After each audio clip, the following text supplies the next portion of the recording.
So while it's really freezing over the winter, I've got a few jobs I've been doing inside.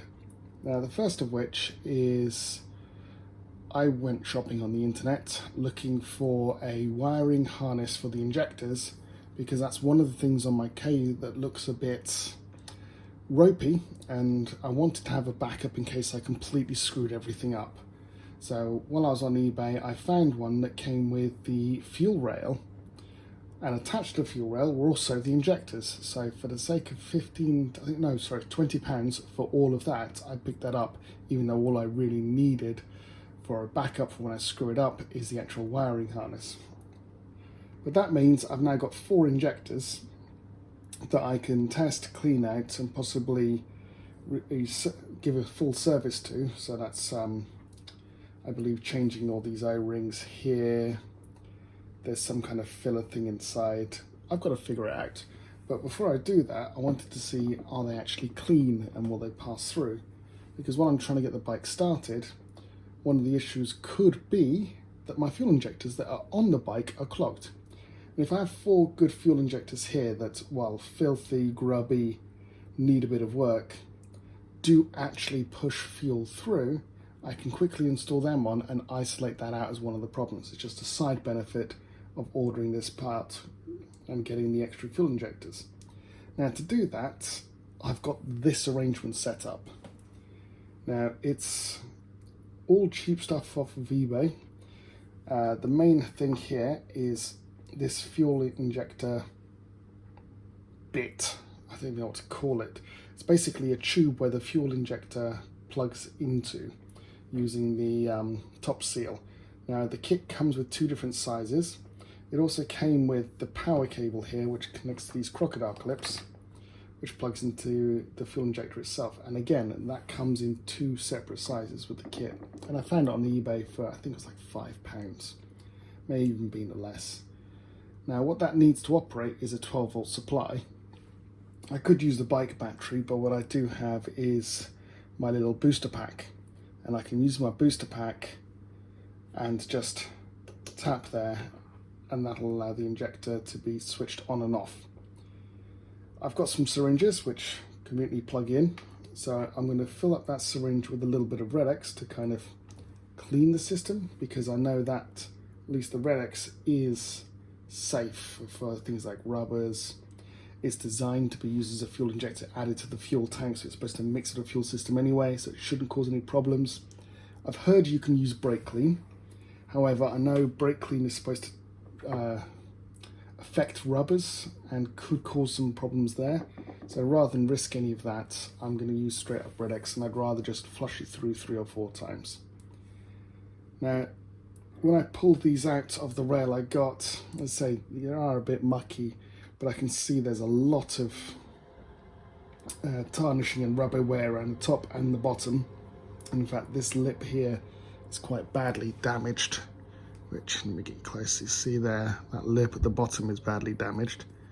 And also the rubber around the top here is very badly worn, and this one in particular may not seal because of this edge here, you see. So I may not have a full set of injectors to try and swap out, but at least it'll definitely have 3. I hope. So the first thing to do is you take your syringe,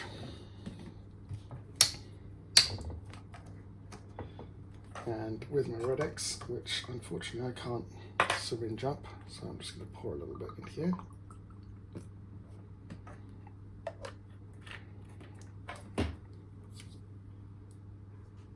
Fill my syringe with the Red X. Then it slots into this hole in the back here. Now, what we'll be doing is we'll be pushing the syringe down, applying some pressure. Now, that isn't allowing me to progress any further because the injector is completely closed off. When I turn this battery pack on, which we'll do now, and to really enable it, I have to put the override on because it won't detect the battery. I can tap here and that will open the injector. You may even be able to hear it. So as the injector's opening, I'm going to push this and tap away. And what I'm hoping to see is a good clean stream in conjunction with my taps.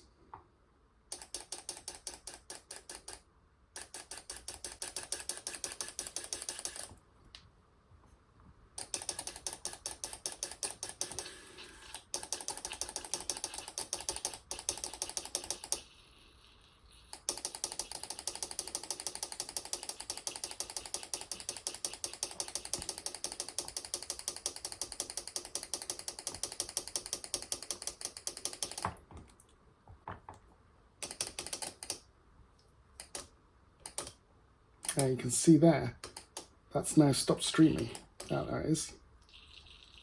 So I think there was a little blockage there that just started to come out. So let's carry on.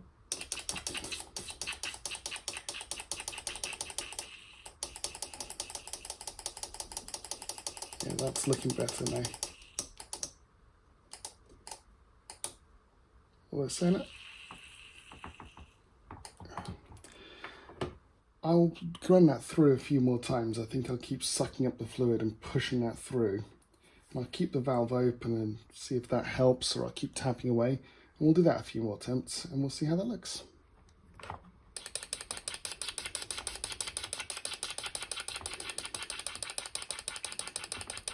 So that's 3 syringes I've just pushed through there. I've shortened it down so you can just see a little sample of it. But all you got to do to swap this out is it just literally push fits on here. And just disconnect the power, so I'm not going to damage anything. So as you can see over here, this just push fits to come off.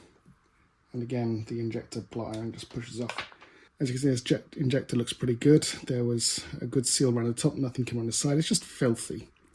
But the fuel seems to go through it relatively smoothly. So I'm going to say this injector would be good to risk putting on the bike. I'm going to run through now the other 3 injectors and I'll drop you back in afterwards. So you can now see on this one, I can squeeze and a little bit comes out, but it doesn't actually come out unless I start tapping and activating the switch. At which point, the more I activate the switch, the better it comes. So I think there's a partial blockage somewhere. You can see the stream is not straight, it's very all over the shop. So I think this is a good example of one that's partially blocked or in need of work. I'm just going to keep doing this for quite a while and see if that helps. I'm not sure the camera's going to pick this up, but you can see at the bottom here, there's a black grime that's all from the inside of the injector. So I'm going to change fluid out and keep going. All right. So we've gone through all 4 of these injectors. All of them except for this one now actually pass through the Relic system cleaner. That's because I can't really test this one because I haven't got a fuel safe O-ring of the right size to go around the top here. And, sorry, there we go. You'll see that scuff on that side. It means it's not creating a good seal. It wouldn't create a good seal in the bike. But that does give me 3 injectors now, 1, 2, 3 over here, that I can swap out and put in the K series to see if the current injectors are a problem. So if I get round to doing the fuel pressure test actually on the bike, that will let me know fuel pressure is good, and I can see that their injectors could be blocked there because 2 of these were not flowing great.